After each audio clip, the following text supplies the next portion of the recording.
Hello students, this is Shruti.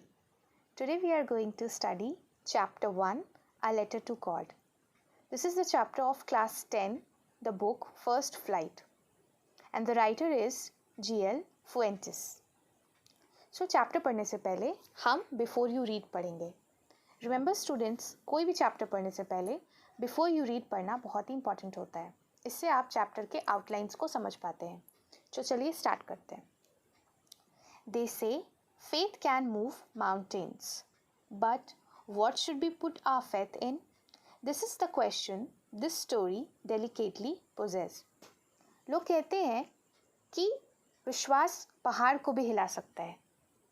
आपने भी ये बात सुनी होगी, पर यहाँ पे क्वेश्चन ये है कि आखिर हमें किस चीज़ पर विश्वास करना चाहिए. तो इस स्टोरी में इस चीज़ को हाईलाइट किया गया है. अगर अब बात करें स्टोरी की आउटलाइन की, तो लेंचो के ऊपर ये स्टोरी है. लेंचो एक फार्मर है. Lencho is a farmer who writes a letter to God when his crops are ruined, asking for 100 pesos.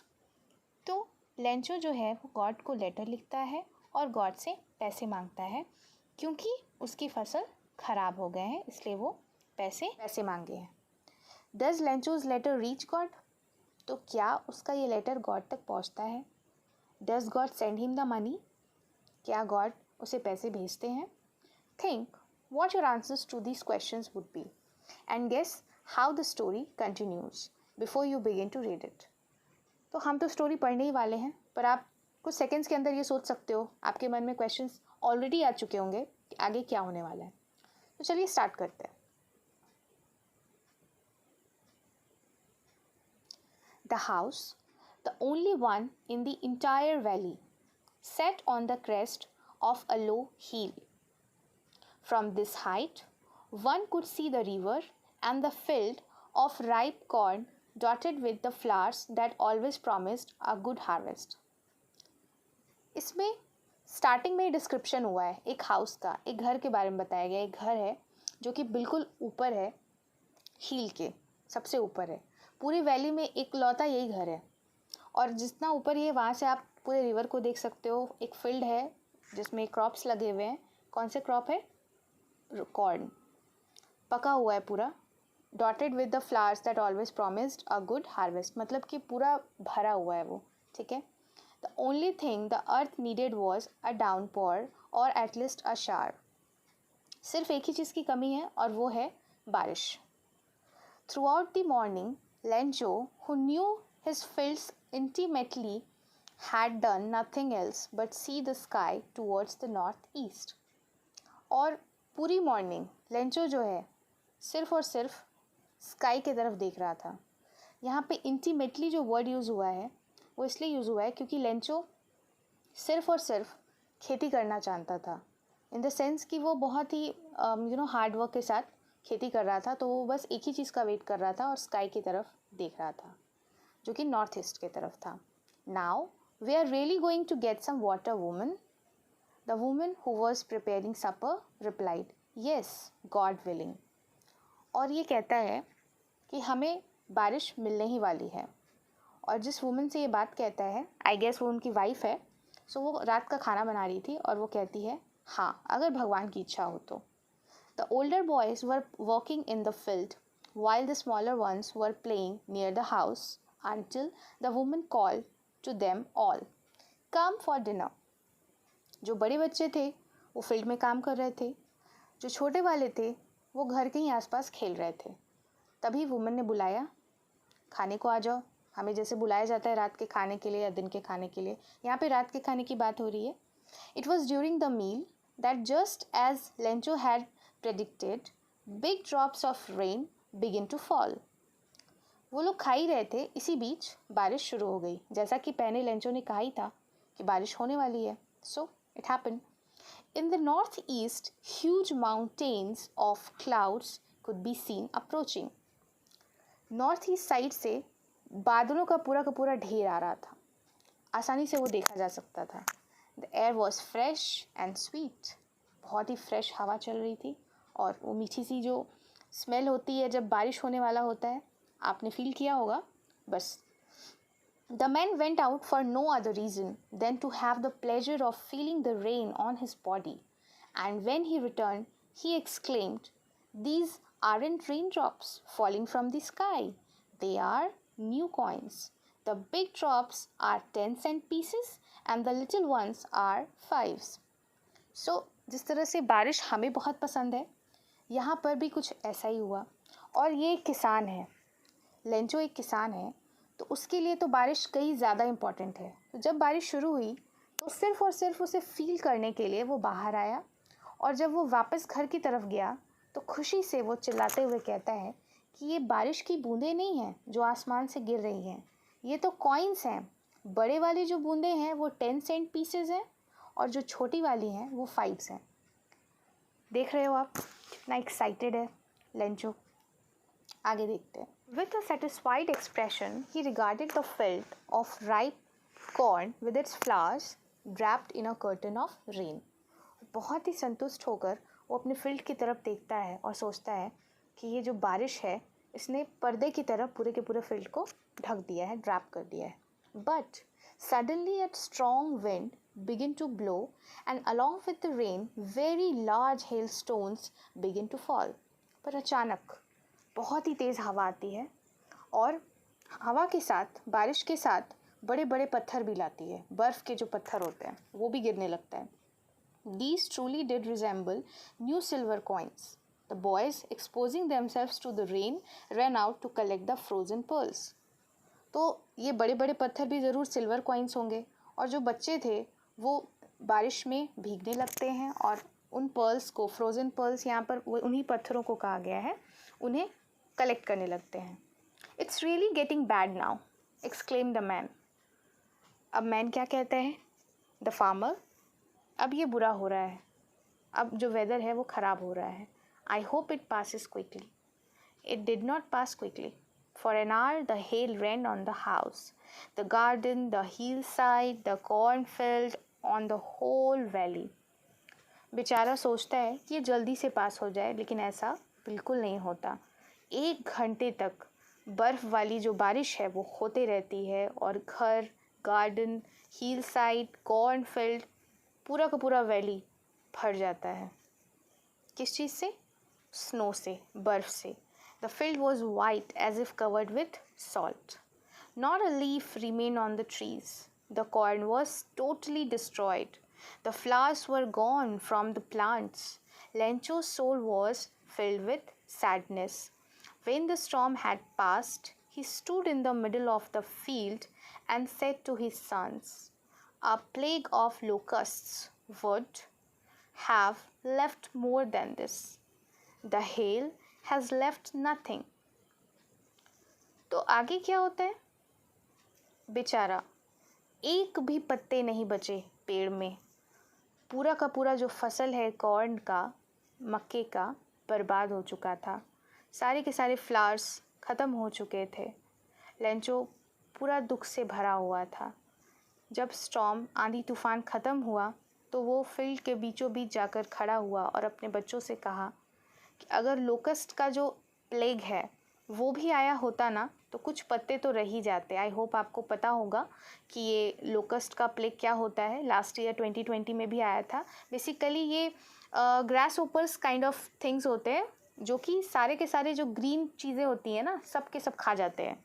बहुत ही बड़ा ये भी एक एपिडेमिक है। सो आप सोच सकते हो सारे के सारा फसल ख़त्म हो जाए तो क्या होगा। लास्ट ईयर ऐसा हुआ भी था, कई बार हुआ है। सो ये कहते हैं कि अगर वो भी आते ना तो कुछ तो वो भी छोड़ जाते। ये तो कुछ भी, एक पत्ता भी नहीं बचा। समझ रहे हो? So the hail has left nothing. This year we will have no corn. और वो कहता है कि इस साल हमारे पास कोई फसल नहीं होगा। That night was a sorrowful one. और वो रात बहुत ही दुखद थी। All our work for nothing, there is no one who can help us, will all go hungry this year. और वो कहता है हमारा जो सारा काम था, उन्होंने जो इतनी मेहनत की थी, फसल उगाने में काफ़ी मेहनत होती है, सब कुछ के लिए नहीं, आई मीन कुछ नहीं के लिए। आप समझ रहे हो? मतलब हमने इतना कुछ किया और हुआ क्या लास्ट में? सब बर्बाद हो गया। मेहनत भी गई, पैसे भी खर्च हुए उन चीज़ों को करने में, फसल उगाने में टाइम भी लगा, और लास्ट में मिला क्या? Nothing. There is no one who can help us. कोई नहीं जो हमारी मदद कर सके। हम पूरी साल भूखे ही रहेंगे। ठीक है, यहाँ पे कुछ क्वेश्चंस है, we will discuss the questions in the last session. हमें लास्ट में सारे क्वेश्चंस को डिस्कस करेंगे। ओके, आगे बढ़ते हैं। But in the hearts of all who lived in that solitary house in the middle of the valley there was a single hope, help from God. लेकिन जो उस अकेले घर में, मैंने पहले ही बोला था कि एकमात्र घर था वहाँ, मतलब सिर्फ लेंचो का ही घर था। सॉलिटरी यहाँ लिखा है जिसका मतलब होता है एक्सट्रीमली लोनली, बिल्कुल अकेला। तो जो भी उस घर में रह रहे थे उनके दिल में अभी भी एक होप बाकी था, अभी भी एक होप अभी भी बाकी था। किसका? गॉड का, कि भगवान अब हमारी मदद करेंगे। Don't be so upset even though this seems like a total loss, remember no one dies of hunger. और ये स्टेटमेंट निकल कर आता है कि अपसेट मत हो, जब ऐसा लगे कि कुछ भी नहीं बचा तो भी अपसेट मत हो, और याद रखो कि भूख से कोई नहीं मरता। ये कुछ स्टेटमेंट्स हैं जो यहाँ पे जो लोग जनरली बोलते हैं, तो उस घर में भी किसी ने ये स्टेटमेंट कहा। That's what they say, no one dies of hunger, लोग ऐसा ही कहते हैं। All through the night Lencho thought only of his one hope, the help of God, whose eyes, as he had been instructed, see everything, even what is deep in one's conscience. पूरी रात बेचारा Lencho सिर्फ अपनी एक उम्मीद के बारे में सोचता रहा कि भगवान से मदद मिल जाए। उसकी आंखें, जैसा कि उसे इंस्ट्रक्टेड, मतलब कि उसे हमेशा से बताया गया था कि भगवान की आंखें सब कुछ देखती हैं, यहाँ तक कि जो हमारे अंदर दिल में, मन में छुपा है, जो हमारे अलावा कोई नहीं जानता, भगवान वो भी जानते हैं। Lencho was an ox of a man, working like an animal in the fields, but still he knew how to write. यहाँ पे लेंचो की तारीफ हो रही है, किसके साथ? मेटाफोर के साथ। Lencho was an ox of a man, समझ रहे हो? ऑक्स से सीधा कंपैरिजन किया जा रहा है एक मैन का, लेंचो का। सो वो बेसिकली बहुत ज़्यादा हार्ड वर्किंग था, इसलिए उसके कंपैरिजन को ऑक्स से किया गया। मतलब उसे सिर्फ पता था काम कैसे करते हैं फील्ड में, और बहुत मेहनत करता था, बट स्टिल, पर फिर भी उसे लिखना आता था। सो जो संडे आपका नेक्स्ट पढ़ता है उसमें वो गया, कहाँ गया? एट डे ब्रेक, मतलब सुबह होते ही begin to write a letter. Okay, अभी गया नहीं है, अभी दिन की शुरुआत हुई है और वो एक लेटर लिखना शुरू करता है, which he himself would carry to town, जो कि वो खुद टाउन लेके जाएगा, क्योंकि वो तो गांव में रहता है, और ऐसे गांव में जहाँ पे आसपास कोई है भी नहीं। And place in the mail, और वो जो मेल बॉक्स होता है ना, उसमें डालेगा, एक लेटर लिखेगा और उस मेल बॉक्स में डालेगा। और ये लेटर होगा किसको?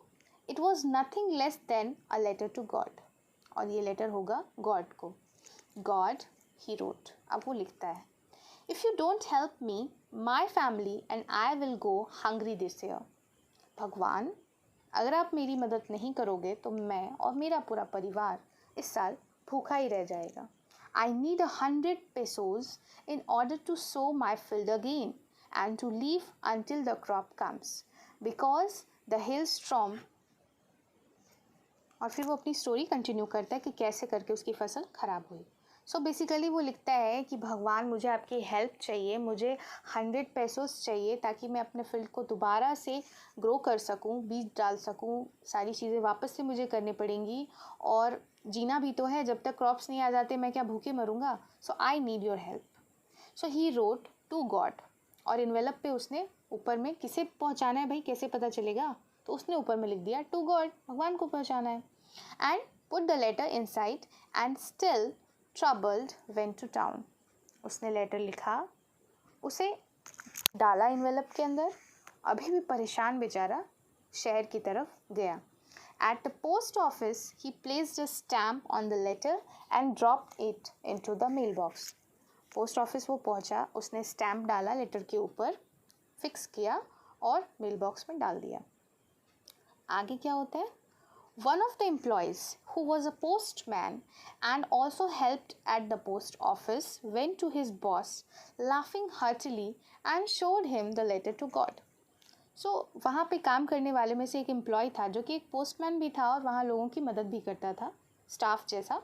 वो उस लेटर को निकालता है और बड़े ही मजाकिया तरीके से पढ़ते हुए उसे ले जाता है। The letter to God. Never in his career as a postman had he known that address. सही बात है, वो एक पोस्टमैन था, सो उसका काम था लेटर को पहुंचाना. सो वो हंसते हुए जाता है कि भाई गॉड को कैसे पहुंचाऊं. अपने पूरे करियर में उसने ऐसे एड्रेस पे कभी कोई चिट्ठी पहुंचाई ही नहीं है ना. ह्यूमरस बात. हाँ, आगे देखते हैं. The post master, a fat amiable fellow. Amiable का मतलब होता है बहुत ही फ्रेंडली होना, प्लीजेंट होना, एज यू कैन सी यहाँ दिया हुआ है. Okay, so also broke out laughing, but almost immediately he turned serious and, tapping the letter on his desk, commented, "What faith! I wish I had the faith of the man who wrote this letter." Okay, so postmaster का getup कैसा है? थोड़ा fat है लेकिन बहुत ही friendly इंसान है. वो भी हंसने लगता है लेकिन तुरंत वो सीरियस हो जाता है और डेस्क पे टैप करते हुए हाथ से कहता है, वाह क्या विश्वास है, काश मुझे भी ऐसा विश्वास हो पाता. Okay, starting up a correspondence with God, मतलब क्या विश्वास है, भगवान से ही बातें हो रही हैं, वाह वाह, ऐसा वो सोचता है, ऐसा कमेंट करता है. So in order not to shake the writer's faith in God, the post master came up with an idea. Answer the letter. So post master बहुत ही फ्रेंडली काइंडली मैन था. उसने सोचा कि ये विश्वास टूटना नहीं चाहिए, इसलिए उसके पास एक आइडिया आया कि चलो लेटर को हम आंसर करते हैं. But when he opened it, it was evident that to answer it he needed something more than goodwill, ink and paper. पर जब उसने लेटर को पढ़ा तो एक चीज़ तो तय है कि इसमें कुछ और भी चाहिए, गुडविल, इंक और पेपर के अलावा. वो क्या है? I hope you know that. चलिए आगे देखते हैं. But he stuck to his resolution, लेकिन बेचारा फिर भी अडिग रहा कि नहीं, अब मैंने ठान लिया कि मुझे हेल्प करनी है, so I have to do it. He ask for money. समझ में आ गया वो चीज़ क्या थी. रिमेंबर, उसने 100 पेसोज मांगे थे और 100 पेसोज उस वक्त के लिए बहुत बड़ा अमाउंट था, तो ये बेचारा भी कहाँ से दे पाता. सो उसने एम्प्लॉयज़ की भी हेल्प लेने का सोचा कि चलो सब मिलकर कुछ चैरिटी कर देते हैं. He himself gave part of his salary. उसने अपने सैलरी का भी कुछ पार्ट दे दिया एंड उसके फ्रेंड्स ने भी दिया for an act of charity. ठीक है. It was impossible for him to gather together the 100 pesos. सब लोगों ने मिलाकर जमा किया, फिर भी 100 पेसोज होना इम्पॉसिबल था. So he was able to send the farmer only a little more than half. तो हाफ से कुछ ज़्यादा, मतलब 50 पेसोज से कुछ ज़्यादा वो कलेक्ट कर पाया.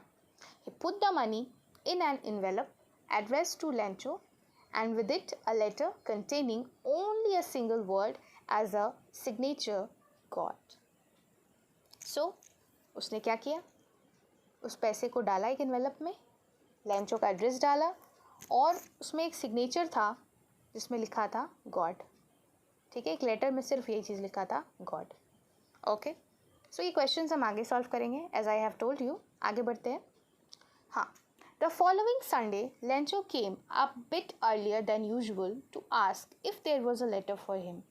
और फिर से जो संडे आया उसमें लेंचो कुछ ज़्यादा ही जल्दी आ गया था कि क्या उसके लिए कोई लेटर है. It was the postman himself who handed the letter to him, while the postmaster, experiencing the contentment of a man who has performed a good deed, looked on from his office. So आगे क्या होता है? खुद post menu से वो letter देता है और इधर बेचारा पोस्ट मास्टर जो है वो अपने आप में काफ़ी अच्छा फील कर रहा है क्योंकि उसने एक अच्छा काम किया है, तो उसकी तरफ वो अपने ऑफिस से ही देख रहा है. Lencho showed not the slightest surprise on seeing the money. थोड़ा सा भी सरप्राइज नहीं था लेंचो, उसने इतनी सी भी हैरानी नहीं दिखाई. सच वॉज हिज कॉन्फिडेंस, वो इतना कॉन्फिडेंट था कि भगवान तो मुझे लेटर भेजेंगे ही भेजेंगे, तो इसमें हैरानी वाली तो कोई बात ही नहीं है. But he became angry when he counted the money. God could not have made a mistake, nor could he have denied Lencho what he had requested. उसे हैरानी तो नहीं हुई लेकिन गुस्सा ज़रूर आ गया जब उसने पैसे गिने. भगवान से गलती कैसे हो सकती है? वो लेंचो को मना नहीं कर सकते जिसके लिए उसने इतना रिक्वेस्ट किया था, इतनी विनती की थी. Immediately Lencho went up to the window to ask for paper and ink फटाफट बिना टाइम वेस्ट किए लेंचो जाता है खिड़की के पास जहाँ से उसे पेपर और इंक मिलेगा. On the public writing table, he started to write, with much wrinkling of his brow caused by the effort he had to make to express his ideas. और फटाफट लिखना स्टार्ट करता है. इस बार उसके जो फेशियल एक्सप्रेशंस हैं वो थोड़े से डिफरेंट हैं लास्ट टाइम की तरह. इस बार उसके आईब्रोज थोड़े से सिकुड़े हुए हैं. जब हम कुछ सोच रहे होते हैं और यहाँ पे थोड़ा सा गुस्सा है तो उस टाइप के एक्सप्रेशंस उसके फेस से पता चल रहे हैं.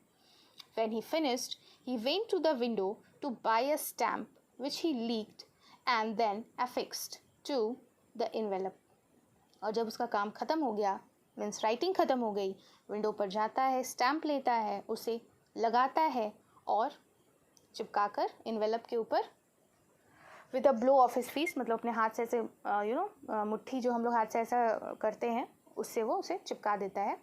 The moment the letter fell into the mailbox, the postmaster went to open it. और फटाफट जैसे ही वो लेटर गया उसके अंदर, पोस्टमास्टर खुद जाता है कि भाई देखें ज़रा. वो तो काफ़ी एक्साइटेड था, काफ़ी हैप्पी था कि उसने एक गुड डीड किया है. It said, मतलब लेटर में लिखा था, God, of the money that I asked for, only 70 pesos reached me. भगवान, जो पैसे मैंने मांगे थे उसमें से सिर्फ 70 ही पहुँचे हैं. Send me the rest since I need it very much. So बचे हुए मुझे भेज दीजिए क्योंकि मुझे बहुत ज़्यादा ज़रूरत है. But don't send it to me through the mail because the post office employees are a bunch of crooks. Lencho. Okay. ये आगे कहता है लेकिन प्लीज़ मुझे मेल के थ्रू मत भेजिएगा, मुझे इस तरह चिट्ठी के थ्रू मत भेजिएगा क्योंकि यहाँ जो पोस्ट ऑफिस है, यहाँ के जो एम्प्लॉयज़ हैं ये बंच ऑफ क्रुक्स हैं. मतलब ये लोग क्या हैं, चालबाज हैं, धोखेबाज हैं. और लेंचो लास्ट में लिखकर ख़त्म कर देता है. इस चैप्टर को हम यहीं पर फिनिश करते हैं. इसमें जितने भी क्वेश्चन आंसर्स हैं वो हमारे नेक्स्ट वीडियो में कवर अप होंगे. तब तक के लिए आप मुझे ये बताओ कि आपको इस स्टोरी से क्या समझ में आया, आपको इससे क्या सीखने को मिला. और नेक्स्ट वीडियो में हम इसके थीम, इसके फिगरेटिव स्पीच, लैंग्वेज और जितने भी क्वेश्चन आंसर्स हैं वो सभी डिस्कस करेंगे. अगर आपको ये वीडियो अच्छा लगा हो तो आप मेरे चैनल को सब्सक्राइब भी कर सकते हैं और ऐसे और वीडियोस के लिए मुझे कमेंट सेक्शन में कमेंट भी कर सकते हैं. Thank you for watching.